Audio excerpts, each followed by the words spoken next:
Activism. Okay. What do you say? Have you ever heard of verbal activism? You know, I'm against activists in the sense that I got friends who say like... No, you're against activists. Yet I'm accused of being an activist. I'm accused of being an activist. Okay. I got a friend that says that because I'm against abortions, that means that I would stop everybody else from having one. But there's a difference between verbally expressing what you feel to be right and wrong and then forcing it upon other people. Okay. So what is the obsession? Is the obsession that merely for having that opinion?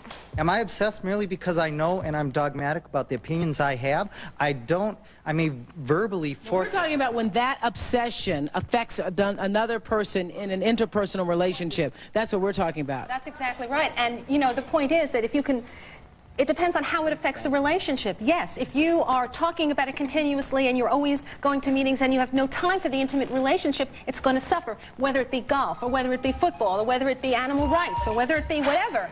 It's got to be moderation and there's got to be compromise, or the relationship is not going to continue. It's not necessarily important to another. I would agree with you. And that's the problem here. You quantifying somebody else's interest, saying yours is more important than somebody else's. That's Out of time. No, he didn't say that. He didn't say that. He didn't say that. Back in a moment. Back in a moment.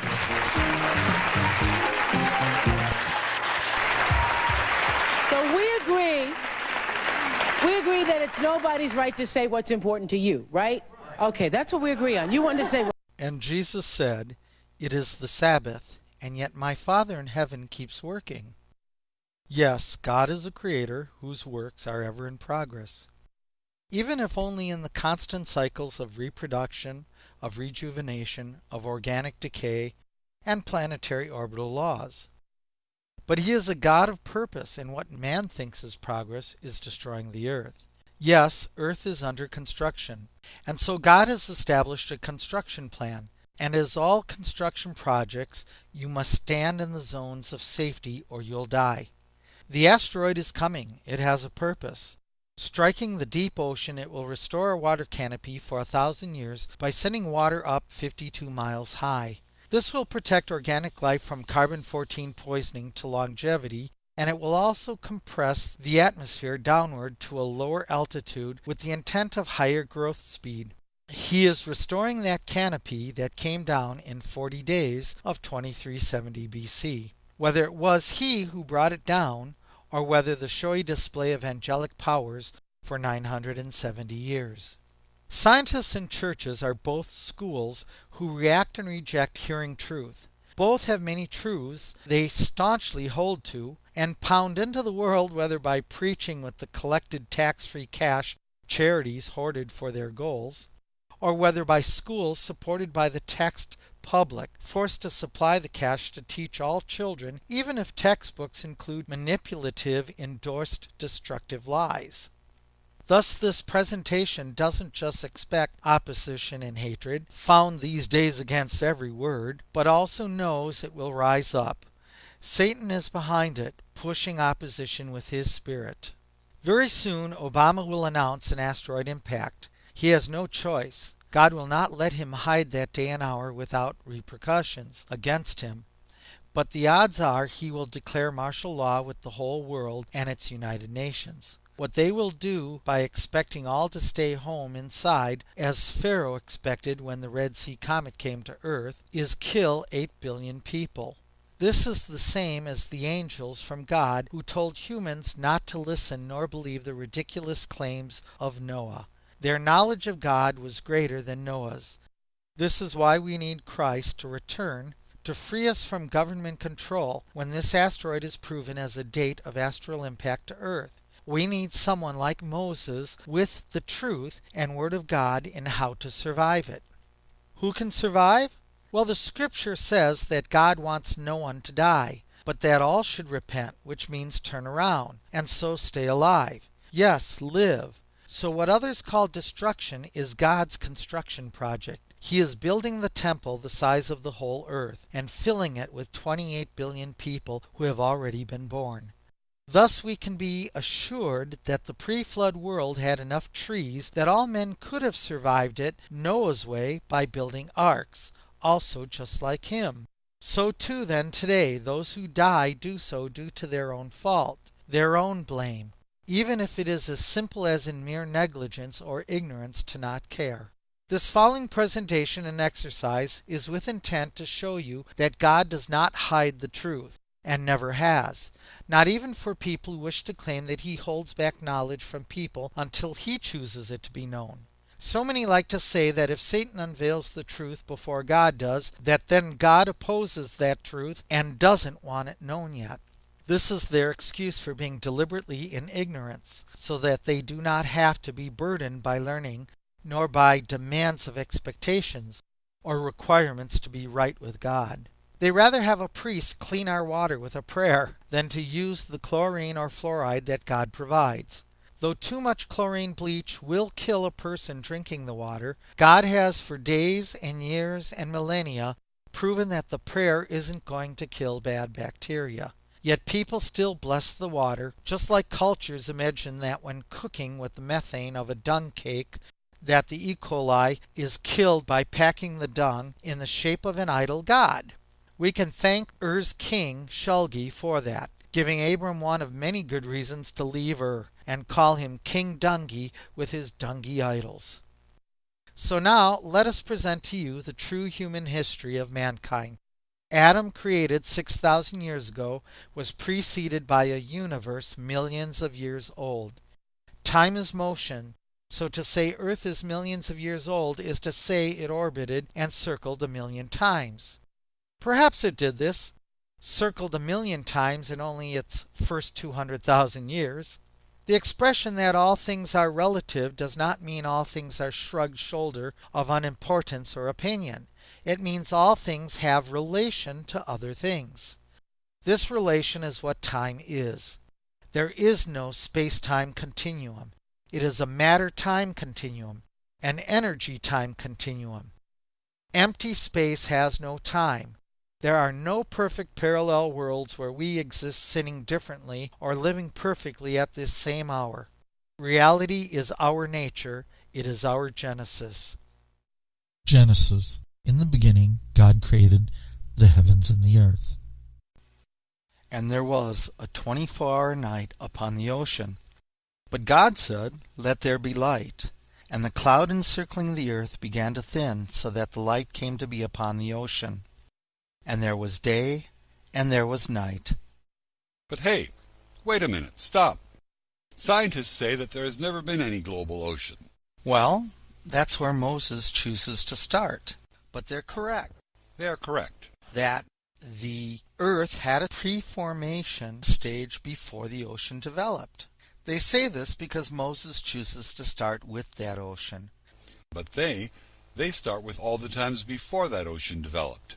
There was a molten earth cooling down that had developed with all the other planets from the materials that were thrown out from the sun. As in matter, extended out from the sun. This is labeled as Precambrian time. It is divided into two as a Hadean eon. Hadean. That means like Hades. You mean like hell? Hot, on fire, all toxic and poisonous? So that's like hell. Like in Star Trek, a Y-class planet, a demon planet. A demon planet? Whoa, that's awesome. So, class X or Z, right? Or formation, before all the water formed, a single ocean on the planet. And the later Precambrian time is called the Archean eon, a toxic atmosphere with the first bacteria. I wonder if that means archaic. Though the air was toxic, the first bacteria created can live in this environment as water forms. The difference between the claims of scientists and that of Moses is that they present an earth whose oceans that began in valleys then grew to never become one ocean.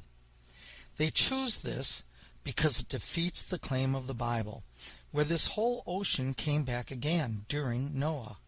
They choose to believe that growth of mountains were faster and became higher than the growth of the ocean.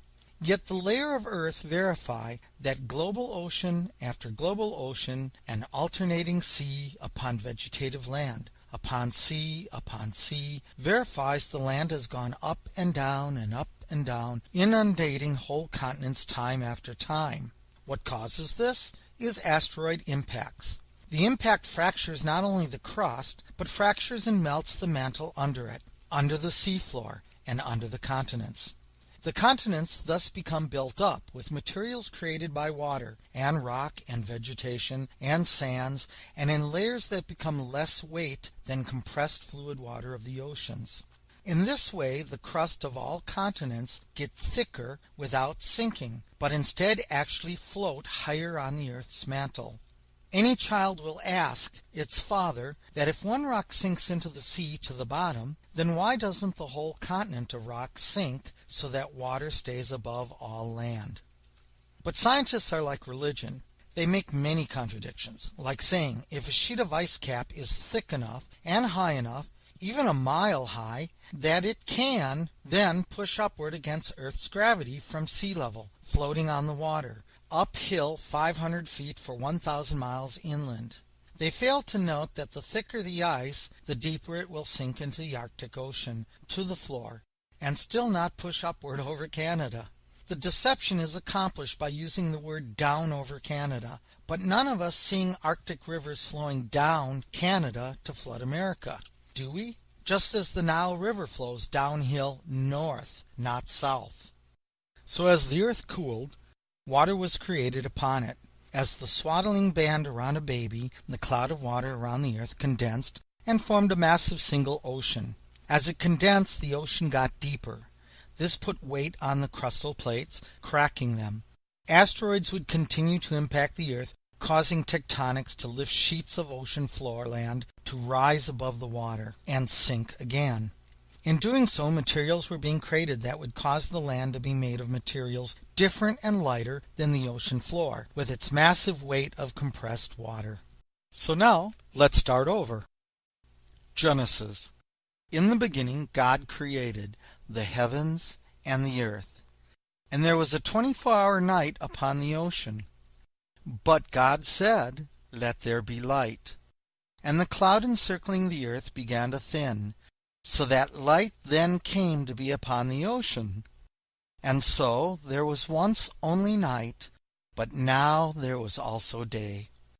And it came to be that this was the first day upon the earth. 7,000 years are 2,520,000 days, and both the days and the nights got brighter and brighter. With light came the bacteria and the microscopic plant life of day one, the Precambrian Protozoic eon that leads into the Phanerozoic eon of six-day Genesis. This leads into the life created by God during day two, as God removes the weight of the water in the cloud to create an atmosphere under the cloud. As he does, he is preparing the earth for man who would not be able to live in the current levels of air mixture, nor live under the weight of the water above. The periods that span day two are Precambrian Proterozoic eon with bacteria. This dates as 46,000 BC. But carbon-14 will date it as 66,000 BC because the removal of the water canopy in Noah's flood will cause a 20,000 year difference. Then, the latter part of day one is the Phanerozoic eon, which begins the 6 days of Genesis before Adam. Once the correction is made with the flood to show that it is being misstated as 20,000 years more than it really is, we have a correction factor that allows man to be 6,000 years old with that 1,656 years before that flood. With 7 days of 7,000 years, totaling 49,000 years, we have 48,000 years since day one. This is only 42,000 years from the beginning of day one to Adam's creation.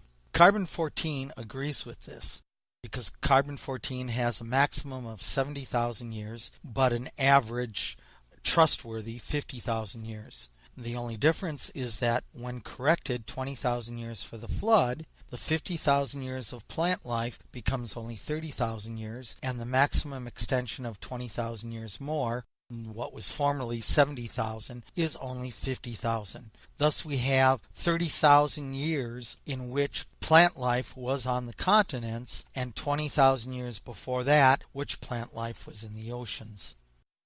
This places day two at 39,000 BC with the Cambrian period, and it is day three that then begins the Carboniferous period, when land remains above the water, no longer going up and down from asteroid impact, one global flood after another each time an asteroid strikes. When an asteroid does strike, the occurrence of meltdown underneath the crust within the mantle causes a tsunami. Not a tsunami of ocean water, but a tsunami of melted magma underneath the crust. This flow goes out under the ocean, causing the ocean floor to lift, and so the land drops, and then comes back and causes the land to rise back up. Therefore, the global flood, each time it occurs, lasts a full year. And then hundreds of years go by, 1,000 years, and another asteroid comes along and it happens again.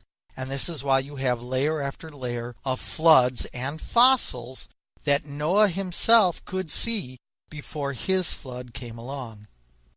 So the layers of geology show that while Jehovah God was creating plants and animals, that over and over again there were impacts to make the land higher, to bring it up higher. And it would wash over the land, create fossils, make species go extinct, and then it would start all over again, surviving. Thus, prior to day 3, every time there was an asteroid impact, the land would rise up above the water and then drop down under the water again. By the time day 3 came along, day 3 retained the land above the water, but to make the land higher and higher, it had to continue to be sunk and brought back up, thus creating layers on the land. Thus we have day 3 and day 4 and 5 and 6 until Adam is created. But why wouldn't anybody listen to Noah? The answer is very simple. It is because human beings have older brothers. They are a creation of beings exactly like God, much, much smaller than God, not nearly as vast of energy and a body of galaxies and stars. God is so massive, he contains the whole universe as his body. Yet these angels dwell between the stars, between the planets. They dwell in space. They don't need to live on any planet at all because their energy, their spirits like God. Yet they are older brothers to human beings. They can see what's happening on earth no matter where they are in the heavens, no matter where they are in the galaxies. And so they came down to earth to help human beings, to help mankind, because they thought that they were in a position to do so. One of the things created was a calendar.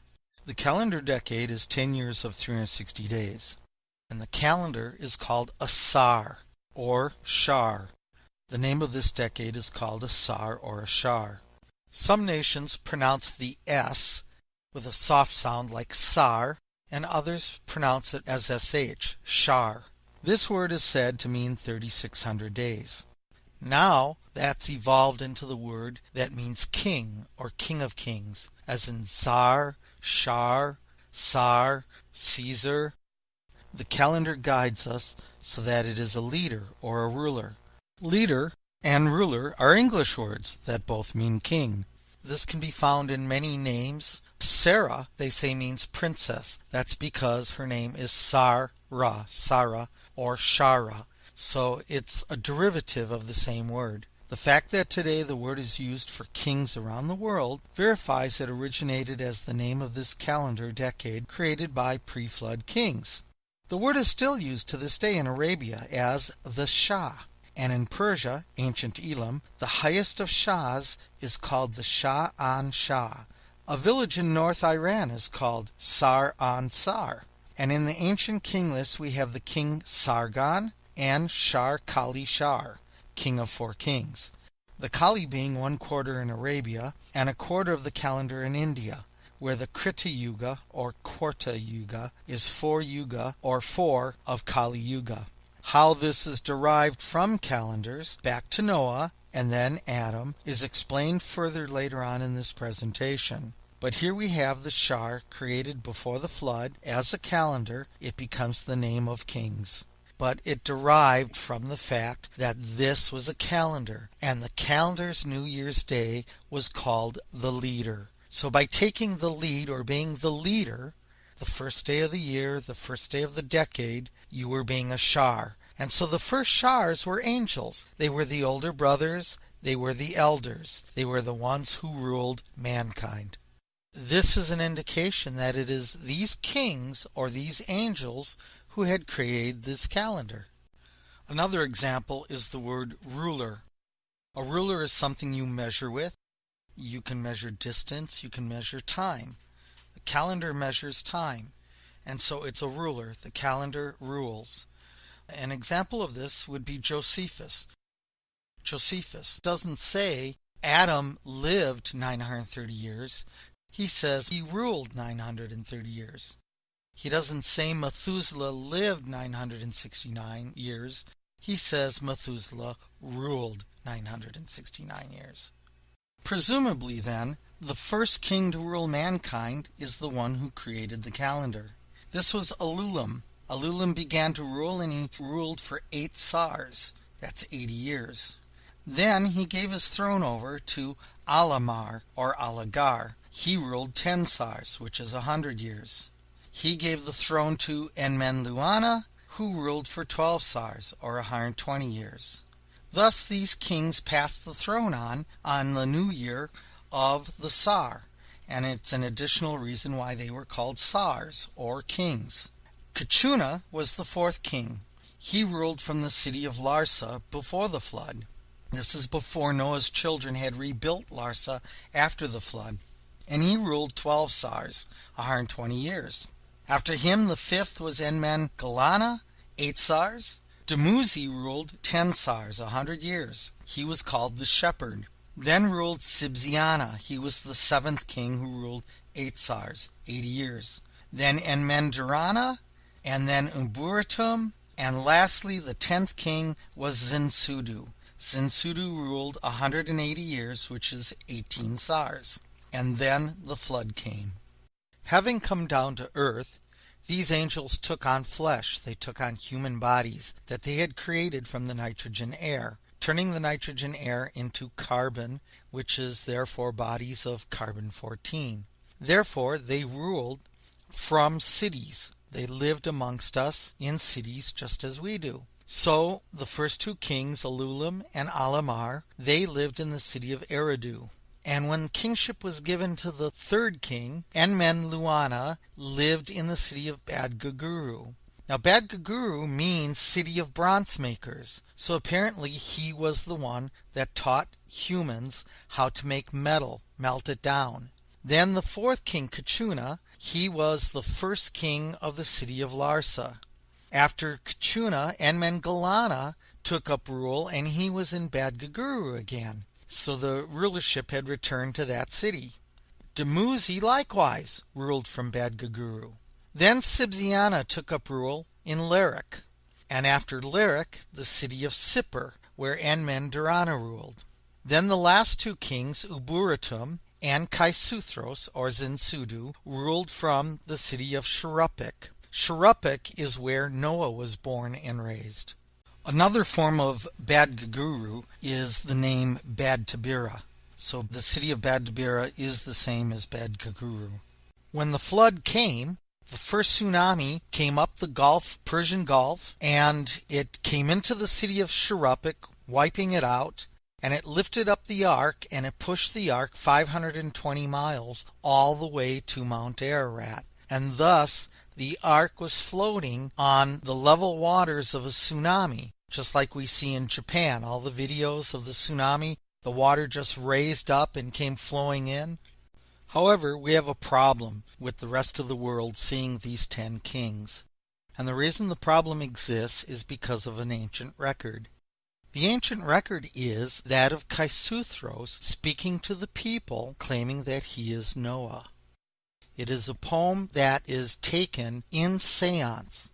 Noah has died, he's gone to heaven, and the spirit Kaisuthros is saying that he is Noah, and that he had ascended to heaven during these 40 days of Noah's death, in fact, ascended to heaven during the 40 days of the flood. This is why you'll find some flood poems that say Noah survived the flood and then he went 40 days up to heaven. He was rewarded immediately after the flood with eternal life in heaven. The confusion, therefore, takes these 10 kings and thinks that it's our 10 forefathers, that Alulim is Adam, and that Kaisuthros is Noah. As you can see, when you translate a day for a year, the 360 days of every year, the kings only ruled for 970 years. Therefore, they can't be Adam. To determine this, there are 4 different lists that disagree with each other. Few people know that there are also more than one Genesis because Genesis 2 has been altered. But when we analyze both Genesis and this list, we can determine what the truth is. The list that is acceptable is the list that is the length of Methuselah's life. The first king began rule when Enoch had his son Methuselah, and the future would depend on that son and how he was raised. Would he be obeying the angels, learning from the angels, or would he be defying him as his father would come to? We are actually blessed to have 4 errors in these lists. The reason why is because comparing these 4 errors, we are able to see that there are 3 events that normally we would not have seen, and it will explain them. Error number 1, the life of Enoch. Enoch is the 7th forefather. As the 7th forefather, he is taken. His body is dematerialized. It's translated. Yet each list has a 7th king. So if the first king is Adam, and the last king, the 10th king, is Noah, then the 7th king would be Enoch. However, look at all 4 of these lists. Enoch dies a short life, and the 7th king of the first list is after Enoch dies. The 7th king of the second list is after Enoch dies. In fact, all the kings that are 7th in the list are after Enoch. Therefore, if Enoch is not the 7th king, nor is Adam the first king, nor is Noah the last king. But this even emphasizes something even more important. Because if Enoch is not the 7th king, then it verifies that the spirit, Kaisuthros, who spoke to say he was Noah in heaven, that he wasn't. He was wrong. He was an angel that was lying. This also means then Hindu belief is incorrect. It is wrong. Noah did not die and go to heaven to become Vishnu. Vishnu's spirit is not in heaven.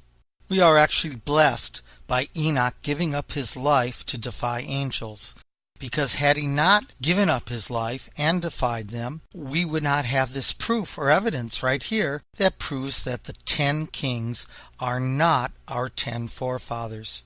But the 2 made a promise. Before Noah died, he promised that he would return. And during the seance, Kaisuthros too said that he would return.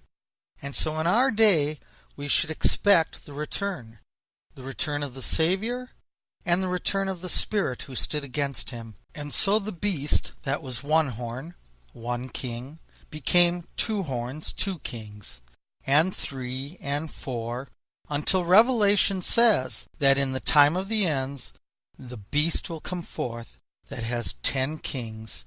It has 10 horns. In the first 300 years of kingship, with King Alulim, King Alamar, King Emenluana, there is 300 years from the birth of Methuselah until Enoch vanishes. In this period of 3 kings, the shorter list removes 2 kings in order to have the first king rule when Enoch disappears. This puts Alulim in the same year as Enoch's death and King Kachuna, the 4th king of the other list. It implies that Alulim is passing his kingship to Kachuna and that Enoch is forbidding it. He's cursing it, condemning it. So therefore that puts Enoch in the city of Larsa. And Kachuna is there, king of Larsa, to become king of the world, and Alulim is passing this kingship to him. It strongly implies that it was Alulim that struck Enoch down, not Kachuna. Therefore, when Kachuna was appalled that somebody was making a scene that he from heaven should be king, Alulim used his power to dematerialize Enoch's body, or translated him, meaning that his body was able to disassemble and disappear right in front of people without harming other people. This would have to take something like antimatter, not fission or fusion, which is an explosion when you explode a single atom, but instead a force or power that is from heaven only. And therefore the people would be confused whether this was an act of God punishing Enoch or whether it was an act of God saving Enoch. Were these angels representative of God? Or were they just like human beings who use atomic bombs and take matters into their own hands, with power that is definitely from God? Now, what possible accusation could Enoch have against the angels? After 300 years of speaking and letting 3 kings ruling the whole planet, why would he suddenly have an accusation to prevent the 4th king from ruling? What would that possibly be? Well, Genesis says that the angels began to take daughters for wives. So we could possibly imagine that he accidentally killed someone and he's doing the responsible thing to take her as a wife and provide children for this man that he killed. Easily a plot to obtain what he wants, perhaps her idea to do so.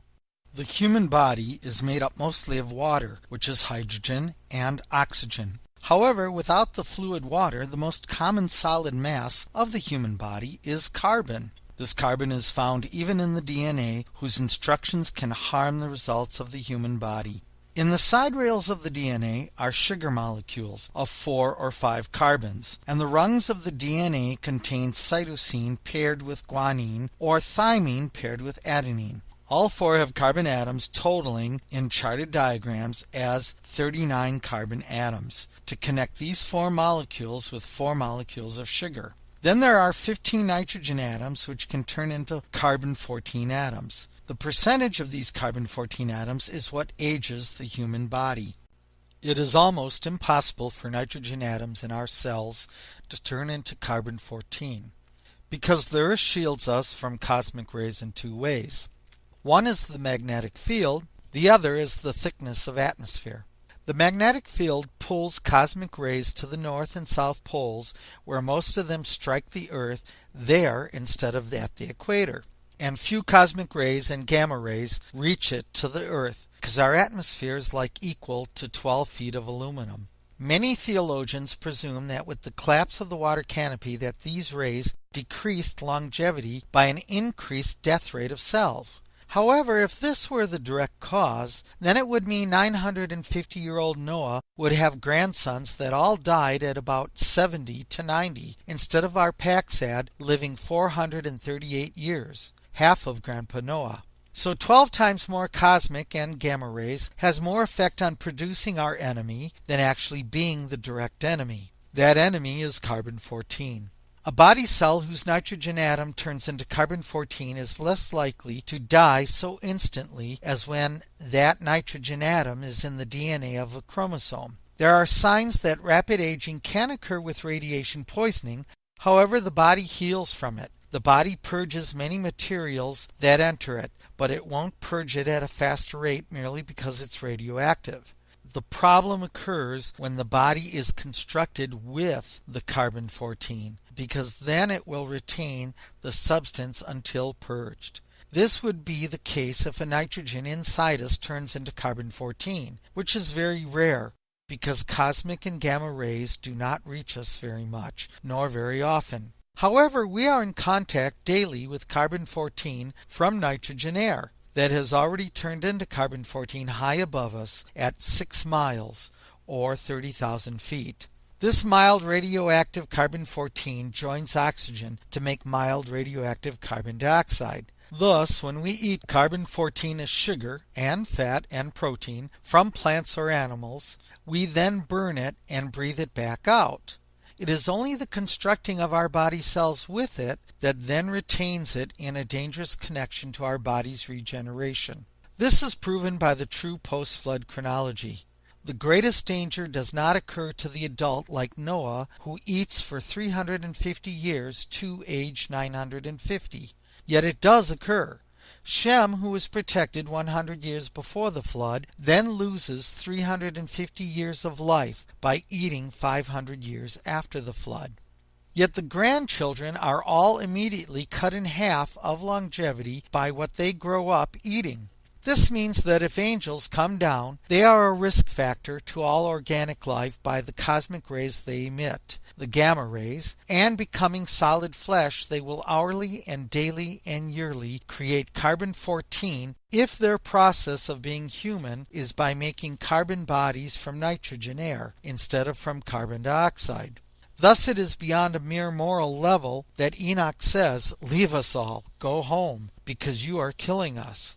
This will be later covered in the post-flood study of the soaring carbon-14 levels. Point 3. By looking at the four lists, we see that there is a longest list of 456,000 days, which they will say is 456,000 years. This is 1,266 years and 2/3, 240 days. What this does is bring into question why is it that the kings are ruling whole SARs of 10 years, and now a list is put together that is incomplete or in the middle of a year and in the middle of a decade? Well, the solution is very simple. What it does is it counts from even decades from Adam.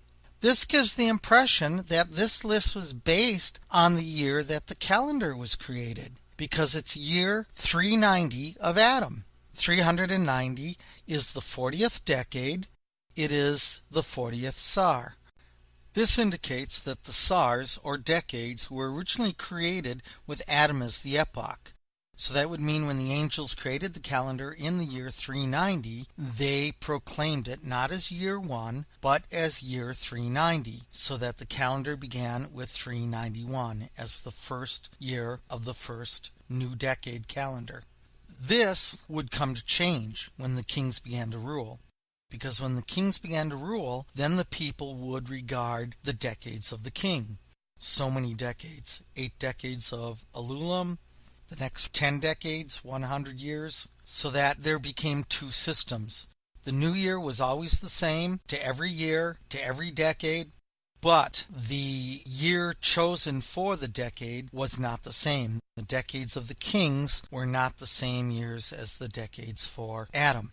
Noah was born on the decade of the kings. And that is why 60 decades of Noah, as 600 years, also equal 97 decades of the kings. The proof of this is in the Chinese calendar, because the Chinese calendar continues to count 10 years in cycles. And these were originally the SARs of 3,600 days, or 10 years of 360 days each. And in the Chinese calendar, it was altered. It became Egyptian years, and then it became lunar years of Julian calendar, accounting for leap days. So although the Chinese calendar did not exist, 12-year calendar, until King Yu, Chinese King Yu, created it, the 10-year cycle did exist. And so the 10-year names had a dual system. They had the decades of Adam and the decades of the kings, which became the decades of Noah. Thus, the year 7 of every decade of Adam was Kia, or Gia, while this same year 7 of Adam was year 1 of Noah. From 1 to 11 to 21 to 31 to 41, they were all 7s, or Kia, Gia of Adam, but they were Wu, 1 for Noah. So when the flood came and then ended with removing the ark door on the calendar new year 601, this was year 1657 AM of Adam. Thus Wu of Noah's decades, but Kia of Adam's decades. Jupiter was in the zodiac stars of Z, the rat. The fourth final point is that of the list of Berosus, the second list. This list has Babylon as the most ancient city of the world, the first city built before the flood. Totally in error. For any other purpose, the list is definitely wrong, because this is a list by Babylonian priest Berosus. And what he does is he claims the very first city is Babylon, built before the flood. Next we have the calling upon of God Jehovah when Enosh died. What does it mean? Well, to call upon Jehovah means to call upon cause and effect. It means to call out for what will accomplish a purpose. The only thing that would be is the aging and dying of the human beings. We have here Enosh, and his relationship is that he is a grandson. As the grandson of Adam himself, we're talking about the death of only one man. We're not talking about him having brothers who die. Adam didn't have brothers who died. Adam didn't have grandfathers who died or fathers who died. There was no other human being who had died other than his son Abel, killed by Cain. What happens, therefore, is the next influx of death is going to be the first generation, Adam's sons and Adam's daughters. So when Adam dies, from that point forward, at the end of the life of Enosh, he's going to experience his aunts and uncles dying. And what's going to happen is they're going to realize that the children have the same prospect that the father has. So when it says that the calling is out upon Jehovah, it says in the days of Enosh. Now, if we compare that to Peleg, we find that there are incidences all throughout Peleg's life that prove that there's a confusion during his life. But it's at the very end of Peleg's life, when he dies, that the matters are all confused. So the same here. The calling effect has to do with Enosh. Is he going to die or is he not? Are the grandchildren affected by aging and death? From this chart, we can get the type of lifestyle that they were living. We see that Adam died during the city that ruled of Bad-Gaguru. Bad-Gaguru is the city of bronze. It is the city of bronze workers. So the people are being put to work to dig metal, melt down metal. It doesn't mean they have factories, but it's during a time when someone might be in a situation where they're breathing in the smelting of the metals, and it gives them cancer, lung cancer, it gives them black lung. There could be any type of illnesses because of working with bronze. Now we have this followed up with the city of Larsa, where Enoch lived. However, Bad-Gaguru takes over control again. This doesn't mean that the city quit melting bronze for those years in between. It lost its world control, but it didn't lose its existence or what it did with bronze. So we have here that this calling is from the time of Adam's death, where the city of bronze was in control, and then we have Enosh's death, where the city of bronze was in control again, and we have Enosh dying. Possibly from it, possibly not, but he's not able to escape death, and during this whole period of time, the sons and daughters of Adam are dying. And so Enosh has nothing to look forward to but this fate. So you could call out to God all you want, you're not going to stop aging and death. And that's what this is about, calling in vain regarding death. So the calling upon Jehovah to say, please save us from death. Though it began with Adam dying, it was only one person, and it wasn't as much of a fear as when the sons and daughters of Adam began to die from old age. And so it's when Enosh's own father dies that this calling gets louder. Oh, Jehovah, save us. And that calling is answered, because although it seems like it's a calling in vain, nobody's answering, we're all getting old, we are all dying. That call came forth as Noah, because before Enosh died, Noah was born, and he understood the position that the world was in, getting old and dying. So then what does that mean? If you die when you're 900, does that mean, oh, well, it doesn't matter what we do then because we're going to die? If I fall from a rock when I'm 90, it's okay to die young? If I trip and fall into a canyon when I'm 203, that's okay. We're all going to die anyways. Can't live past 900. Is this the attitude to have? Well, although Noah saved the world, what he did was save the world from another kind of death. A death where everybody dies at once, like a car accident or a burning building.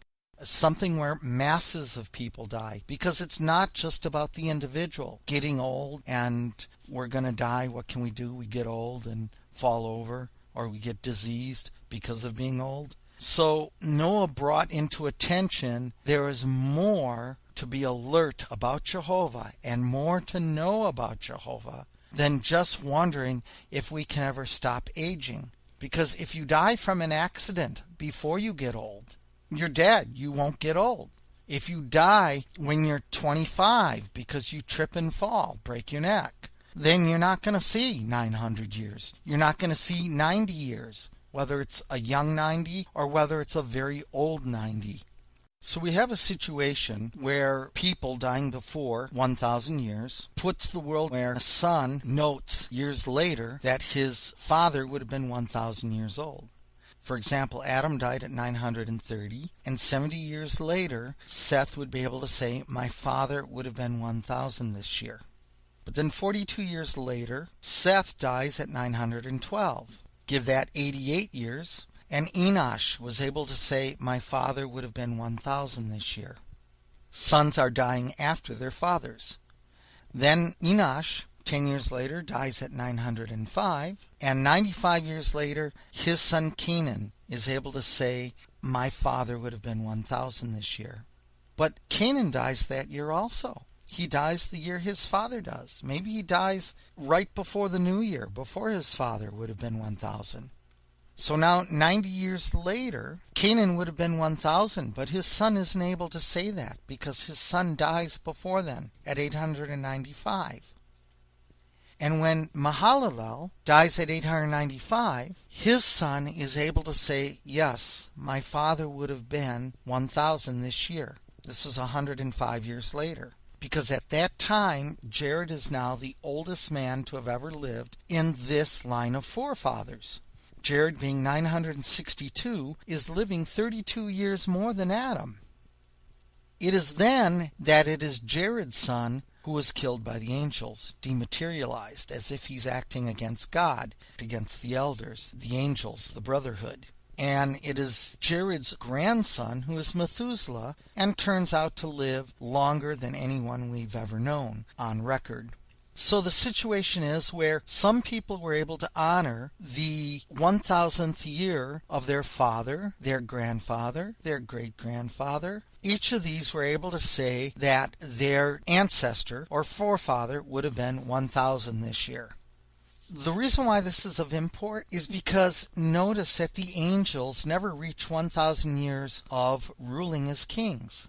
They've been on the earth for 1,000 years. With the calendar created 1,266 years before the flood, they've been on earth for more than 1,000 years. But as far as actually taking control and kingship, they've been ruling for only 970 years. The last 30 years is taken away from them. This 30 years is given to Noah, because after the flood, the oldest person is Noah and 7 others. Therefore, it is Noah who is getting the 30 years. This is quite significant because the furthest planet you can see with your eye is the planet Saturn, and it orbits once in 30 years. And so people regarded a person living long enough to be wise if they're 30 years. Jupiter is only 12 years, and how smart can a 12-year-old be? But at 30 years, they regard a person as a man. They've reached the height of the heavens. They've reached Saturn, the orbit of Saturn, which is 30 years. We have Jesus as an example, who decided to get baptized at 30. It's not that all Jews were baptizing at 30 or that all Jews regarded people as a man at 30. But it has to do with this origin of the planet Saturn being the longest clock or biggest clock. It has to do with the fact that the angels ruled 970 years, but they weren't allowed to have 1,000 years. That 30 years was given to Noah. It was taken from them and given to Noah. What was high, what was on high and ruling big, the angels ruling for God, was plummeted down for being wrong, and Noah, one person in the world, was exalted high, so that when the ark was raptured up on the waters, it was lifting Noah above all the others who are now dead. So even though the flood itself was very fearful and made you feel like you were trapped in a coffin, the ark, as a coffin, he was alive and they were not. So he was being lifted up and exalted, And after the flood, being that he is the oldest, then any other human being on earth, no matter how big the population gets, it exalted him. It rewarded him with, whether he wanted it or not, a respect. And this is Noah. He's God. This is very much like Moses. Once Moses brought them through the Red Sea, they feared him as if he was God, as if anything he said could instantly happen with magic and miracles and power. They didn't fear him for predicting the 10 plagues. They feared him because the Red Sea parted when he said it would. And therefore, this put a fear into them. To a degree, because, naturally they started finding fault, saying, look who he's married to, look who Jehovah's with all of us, not just him. So they lost the appreciation for him. They went